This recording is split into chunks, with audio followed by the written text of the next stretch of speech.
It's about that time, boys. Davidoff Cool Water. This scent is a classic. And you know why? Because it smells fucking good. It also smells like you know how to fix things with your strong hands and wear blue jeans that are high-rise enough to hug your ass. It never does that thing where it splits your ball sack in half and one nut is like on one side and the other nut is, oh, it's awful. Okay, so think American gas station in the 50s. Think a fancy woman driving a sweet-ass Chevy or whatever you drove in the 50s when you were like fancy. Convertible, wearing a scarf around her hair, big sunglasses, pulls up and is like, my car is making this weird noise. And then that beautiful man, young man, like really young man with perfect stubble and perfect James Dean hair is like, yeah, ma'am, I'll take a look at that for you. And then he opens the hood of the car and he bends over and she's like, ooh, a sweet ass. And then he takes her to the office at the gas station and like, you know, just goes to town. That guy,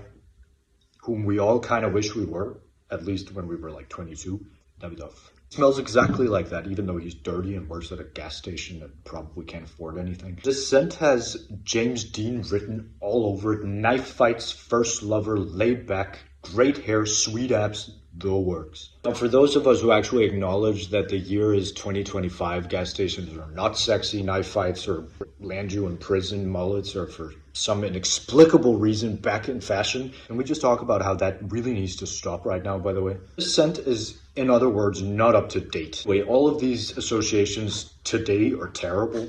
It makes you smell like all these things back when they still had some kind of sex appeal to them. You know, back when logos were fun, Lucky Strikes were advertised as healthy, and misogyny was the norm, not something you practice on TikTok to get views for being cool and controversial. Just for the record, I do not condone misogyny. Hell, I think men as a collective suck, but my point was this smells great. Whether we want the 50s back or not, the guy who looked rad and pulled all the chicks is the one you want to smell like, right? Really feel like I backed myself into a corner with this misogyny comment. I don't like misogyny. I'm a feminist. I just really like smelling like I have chiseled abs. If it's consolation, I don't like gas stations or knife fights either. I just kind of want to smell like I do. I do love Lucky Strikes though. Damn, I miss smoking. Just to like go back to something a little more relevant because I'm actually here to kind of talk about the perfume. It has notes of like seawater, mint, green, sandalwood, geranium, tobacco, musk, and ambergris.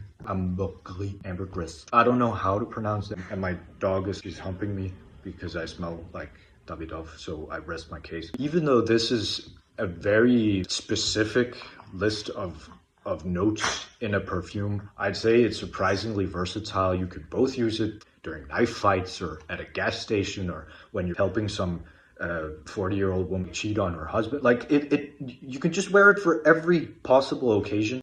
Guys, in all seriousness, this is a really good perfume and there's a reason why it's a classic. It's because it smells so good. You see what I'm talking about? It smells so good that I'm being literally assaulted by an aging lady, as a matter of fact. Okay, so enough. I'm gonna go to a gas station and buy a pack of cigarettes, get into a knife fight on my way home. Just remember, Davidoff Cool Water smells great. So if you want to do yourself a favor, get it. Just make sure to respect women's rights while you smell like you don't. It's modern times and women are smarter than we are. So just be nice, okay? Don't forget to follow me on TikTok because I kind of had to jump on that bandwagon. Thanks in advance, and I'll see you in the next one. By the way, if you can hear some grunting noises in the background, it's my dog fucking her panda teddy bear, and she's gonna start fucking me in a second, I'm afraid. Yeah, there we go.